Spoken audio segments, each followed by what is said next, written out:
The Pod Network Entertainment. Pero sayang naman yung yung paraffol sa Christmas party. Ayun, decision mo na Huwag ka lang nang yun kung gusto mo. Mag-apply kayo ngayon bare months, pero sa akin lumipat kayo January. Pero Ang wag rason mo yung lang ba, party? Tsaka yung raffle. Bonus, 13 month, di ba? Alam ko naman prorated dyan, pero sayang eh.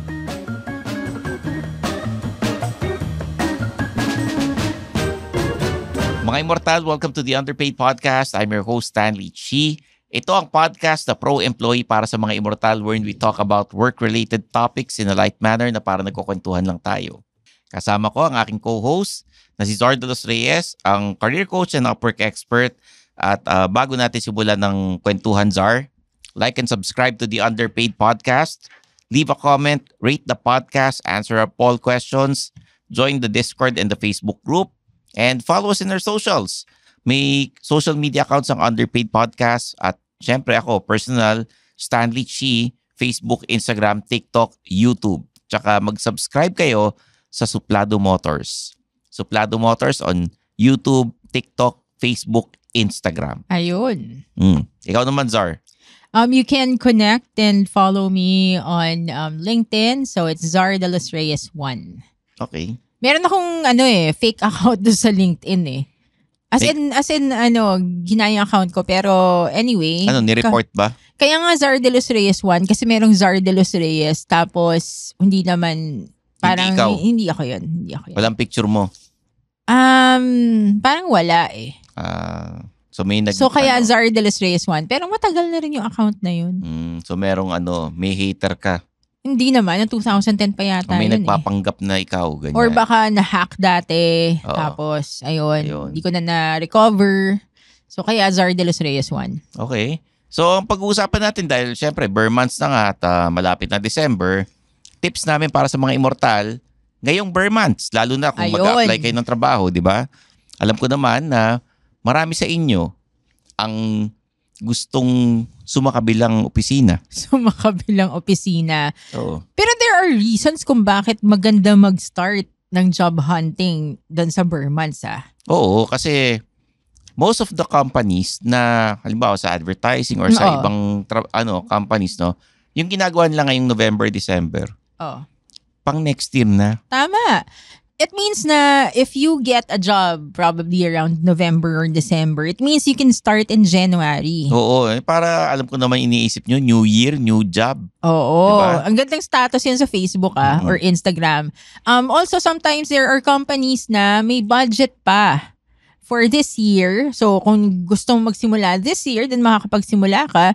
Plus, alam na nila yung budget nila for next year. Pero sayang naman yung paraffol sa Christmas party. Ayun, decision mo na lang yun kung gusto mo. Mag-apply kayo ngayon bare months, pero sa akin lumipat kayo January.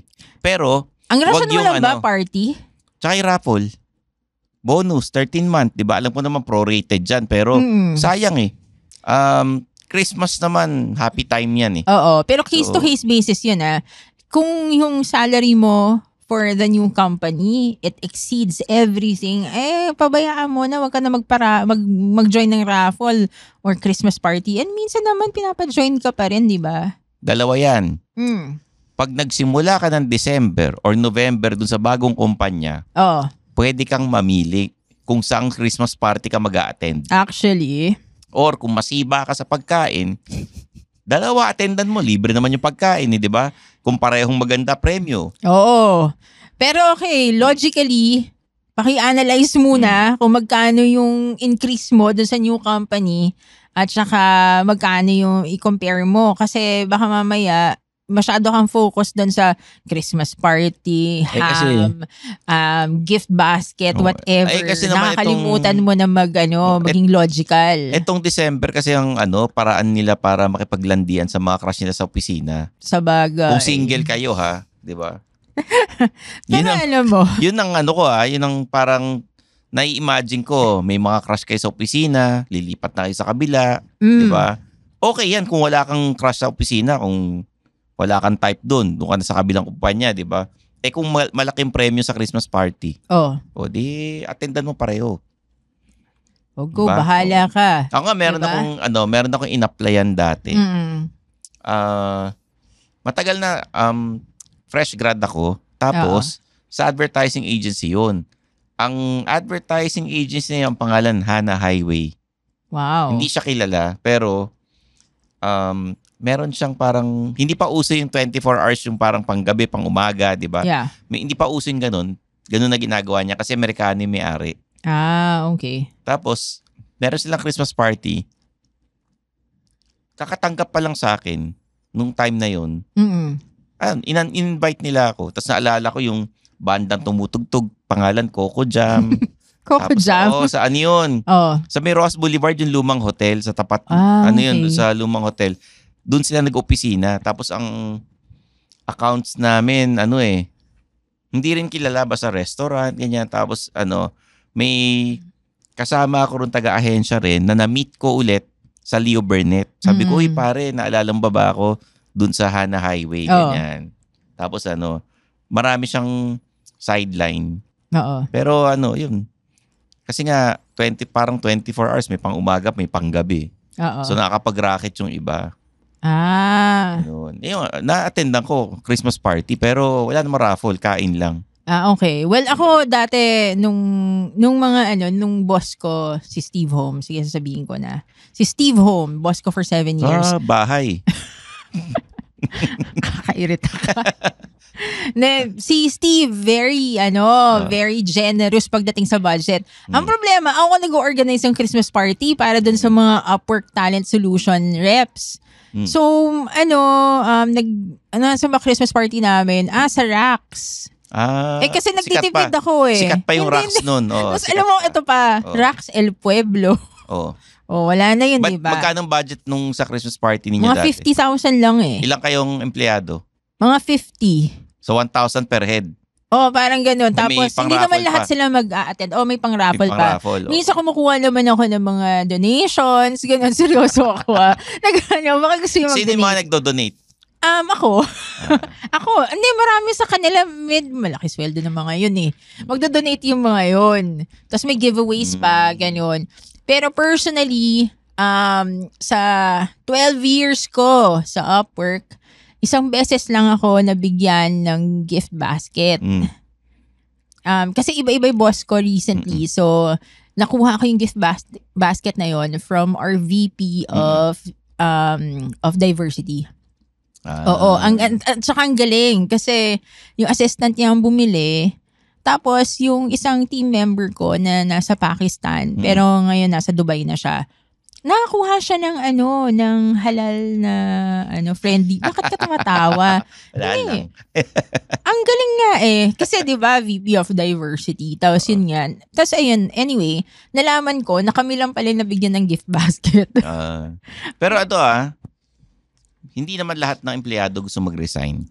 May mga iba dyan na iniisip nila walang tatanggap sa kanila kasi may edad na sila, pa-retire na sila, gusto nila mag-retire sa opisina, no?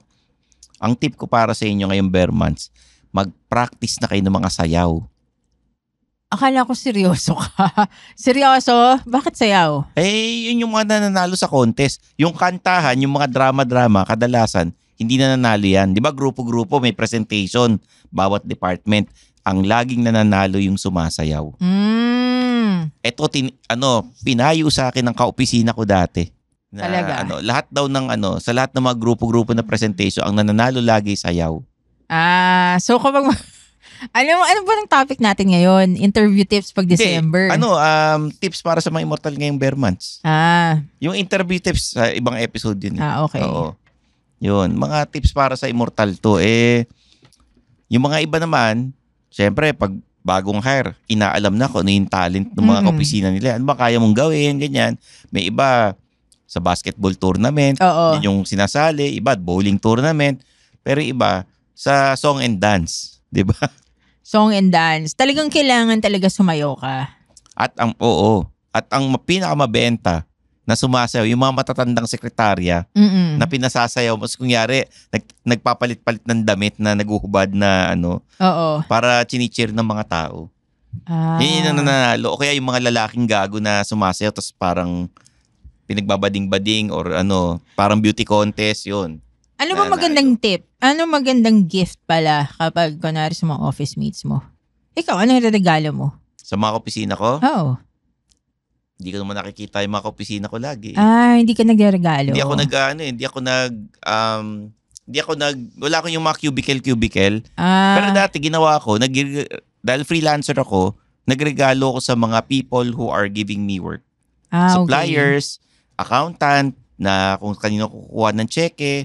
Nagbibigay ako ng, dati kasi uso nun yung yung mga mug na nasa 168 na medyo social, yung pang opisina. Pero hindi mug na yung parang aluminum stainless na Ako nagregalo ako doon sa mga team members ko dati. Yung isa niregaluhan ko ng Converse na shoes. Yayamanin. Hindi kasi sa Romania, mahal ang Converse eh. So binigyan ko siya ng Converse. Tapos yung team member ko sa Egypt, binigyan ko ng Lego. Bakit? Kasi mahilig siya sa Lego. Di ba binubuo nila mga pyramid, mga ganon? Hindi naman. Hindi. Lego na pyramid. Hindi Sobra ka naman, hindi. Pero meron yata siyang Lego na pyramid. Tinanong ko nga dati kung nakakita na nga siya ng camel eh. Hindi daw. Hindi daw? Oo. So, akalain mo pag nasa Egypt, parang araw-araw ka makakita ng camel. So, dinudiyos nila yung mga pusa, di ba? Hindi ko naman natanong yun. Ganun. Pero seriously, yung boss ko dati, ginawa niya, binigyan kami lahat mga empleyado ng wine. Tapos, pwede ka mag-order ng wine na nakalagay compliments of ganito, ganyan. Mr. Ganyan, ganyan. Nakita ko yung parang inisip ko, social din tong boss namin. Na kasi ganun, binigyan lahat ng empleyado eh. Anong wine to? Hindi ko alam kung anong brand pero yung mga Novelino, ganun. Mga pasadya na 200 pesos. Yung label pasadya na from ganito, ganyan. Hindi ligyan ng brand. Pero kung gusto nyo mag-kiss ass dun sa mga kliyente nyo, dun sa mga bossing, di yun ang bigay nyo. Yung wine? Yung mga ganung wine, ang dami nagbibigay ng wine eh. Ay, huwag na kayo magbigay ng mug, huwag na kayo magbigay ng ako ayoko ng wine kasi ang daming nagbibigay ng wine. Plus hindi rin naman ako umiinom. Huwag na kayo magbigay ng mga USB. Ganun din na uso yun. Dati uso yung USB eh. Alam kong mura na lang siya pero marami kayong makikitang giveaway sa 168. Alam mo ba ang nagustuhan nung team members ko before and even yung mga extended team members is yung pang takip ng camera dun sa laptop. So dito nagpagawa ako. Okay. Oo, tapos namin nakalagay Upwork. Parang may nakita kong ganun, madaling masira eh. Depende kung kung saan ka magpagawa. You can give something na mura lang pero useful. Oo. Na hindi naman cheap. Yeah. 'Di ba? Little something to remind them. Pero pag supplier 'yan or yung mga nagbibigay sa inyo ng trabaho, medyo ganda-gandahan ninyo. Oo. Kasi para maalala ka nila. Remember me, ganyan, 'di ba? Ayun. Sa mga immortal naman na gustong manalo sa contest or sa raffle, hindi ko alam anong ipapayo ko sa inyo sa raffle eh. Kasi swertihan yan eh. Oo, tama. Diba? Pero yung gusto nyo manalo sa sayaw, mag-practice na kayo. Hindi ako magugulat, maraming sasayaw ng salamin. Oo. Yung mga usong kanta. Yung mga Bini ba yan? Bini. Ano ba yung mga usong kanta ngayon? Zik. Yung mga TikTok. Yung mga TikTok trends. Kasi kasama yun dun sa mga, sa event, di ba? Nagpapagame sila, tapos papasayawin ka nila ng mga TikTok dances. Ang masasabi ko lang, pagpasalamat na lang natin na wala tayo dun sa era na nasa Zoom Christmas parties. Tama. Di ba? Although, dati, nakailang taon din tayo na Zoom Christmas parties, 2 to 3 years, no? Ano naman? Convenient naman kasi kami sa car industry, pinapadalan kami ng pagkain. Talaga? Oo, tapos Zoom na lang yung Christmas parties. Pati performers via Zoom. So, nasa bahay ka, nag-chill-chill ka lang, ganyan. Yun.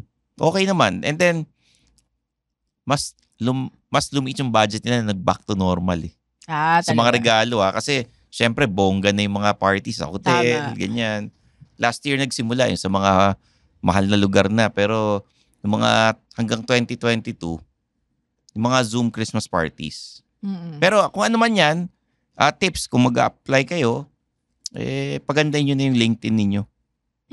LinkedIn, resume, And then, be prepared. Mag-research kayo sa kumpanyang lilipatan ninyo. If ever you get a chance to have a scheduled interview sa inyong mga kumpanyang applyan. Actually, kahit hindi, dapat may alam ka na dun sa company kasi bakit ka mag-a-apply. Sa next episode naman, bibigyan namin kayo ng interview tips. Yes. Interview tips para sa mga immortal. Okay? So, guys, kung meron kayong mga request, always open naman ng Underpaid Podcast. May Discord tayo, Facebook group, Facebook page.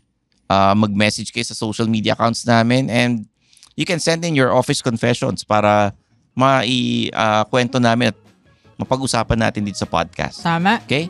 So there you have it. For Zardos Reyes, I'm your host, Stanley Chi, and this is the Underpaid Podcast.